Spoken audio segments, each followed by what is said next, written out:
In today's video, I'm going to teach you how to delete your Semrush account.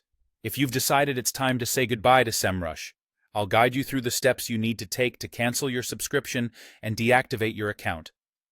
Let's jump right in and make this process as smooth as possible.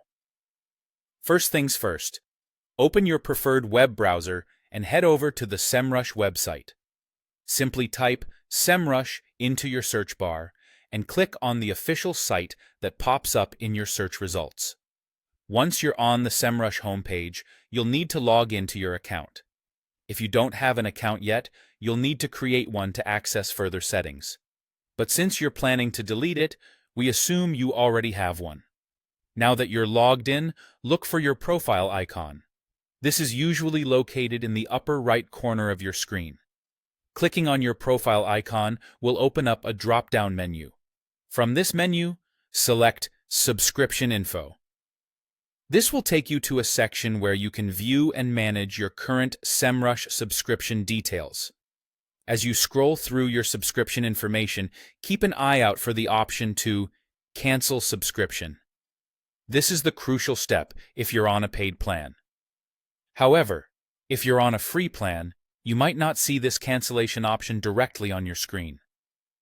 This can be a bit confusing, but don't worry, there's still a way to proceed. In the case you cannot find the cancellation option, continue to scroll down the page until you find the Contact Us link. Clicking this link is your direct line to Semrush customer support. Here, you can request assistance to deactivate your account. It might take a little extra effort since you're reaching out for additional help, but this will get you in touch with someone who can ensure your request for deactivation is processed smoothly. And there you have it. You've now learned how to navigate through the process of deleting your Semrush account. It's a straightforward process, but keep in mind that reaching out via Contact Us is an important step, especially if some options aren't immediately visible. Thanks for sticking around, and I hope this guide made the process a bit easier for you. Remember to double-check all your information before confirming any cancellations to avoid accidental deletions. Thanks for watching, and see you in the next video.